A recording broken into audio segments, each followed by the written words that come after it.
News में आपका इस्तकबाल है। मैं हूं आपका दोस्त मोहम्मद जावेद। हम रखिए खबरों पे नजर, आप रखिए खबरनामे पे नजर। मैं भी कोशक रेडी BRS की तरह यही सवाल पूछ रहा हूं कि आप अरिका पूरी गांधी से ताल्लुक रखते हैं। बाकी मुनहरिफ MLA का क्या होगा जिनकी पार्टी से वो ताल्लुक रखते हैं? उन्हें इसका इंकशाफ करना चाहिए। BRS पार्टी के वर्किंग सदर KTR BRS ने कहा। KTR ने कानून साज असेंबली के स्पीकर गुडम प्रसाद कुमार से कहा कि वो तेलंगाना हाई कोर्ट की हिदायत के मुताबिक BRS पार्टी की जानिब से सुप्रीम कोर्ट MLAs की नाअहली की दरख्वास्तों की समाअत करें।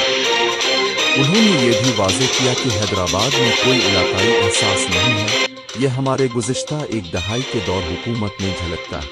ప్రధాన ప్రతిపక్షంగా నీ పార్టీ సంగతి కూడా తప్పకుండా ప్రజాక్షేత్రంలోనే చెప్తామని చెప్పి నేను తెలియజేస్తాను.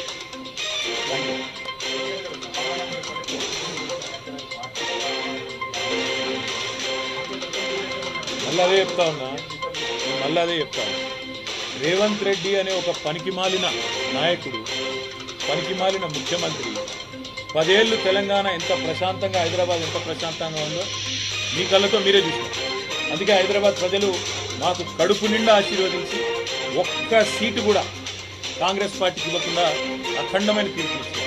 ఇవాళ రేవంత్ రెడ్డి బాధ అంతా ఏంటంటే ఈ హైడ్రా పేరు మీద కూలగొట్టుడు, హైదరాబాద్లో లేని పంచాయతీలు ఎగేసుడు. ఎందుకంటే ఒక్కటే కారణం, హైదరాబాద్ ప్రజల మీద రేవంత్ రెడ్డి పగబట్టింది.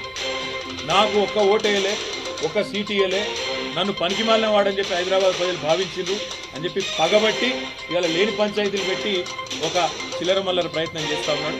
ఒకటి మాత్రం పక్క, ముందు చెప్పినాం, ఇప్పుడు కూడా చెప్తా ఉన్నాం, తప్పకుండా హైదరాబాద్లో ఉన్న ప్రజలందరూ మావారే. కేసీఆర్ గారు ఈనాడు కాదు, తెలంగాణ రాకముందు చెప్పిండ్రు, తెలంగాణ వచ్చినాక చెప్పినారు. ఇక్కడ ఏ ప్రాంతీయ తత్వం కానీ, ప్రాంతీయ ద్వేషం కానీ, టీఆర్ఎస్ 10 ఏళ్ళ అధికారంలో ఉంటే ఎన్నడూ ఒక చిన్న సంఘటన, ఒక చిన్న FIR కానీ, ఒక చిన్న దాడి కానీ, ఒక చిన్న ఘటన కూడా జరగలేదు ప్రాంతీయ తత్వం మీద. ఇప్పుడు కూడా ఉండదు, ఉండబోదు. తప్పకుండా మరి గాంధీ చేసిన వ్యాఖ్యలు కూడా ఒకసారి పరిశీలించాలని కోరుతాను. కౌశిక్ రెడ్డి మీద నోటికొచ్చినట్టు బూతులు మాట్లాడడం, నోటికొచ్చినట్టు కౌశిక్ రెడ్డి గారి కుటుంబాన్ని తిట్టడం, బజారు భాష మాట్లాడడం, ఇదేనా రేవంత్ రెడ్డి నేర్చుకున్న సంస్కృతి అని చెప్పి కూడా నేను అడుగుతా ఉన్నాను. తప్పకుండా మా పార్టీ పరంగా మాత్రం 100%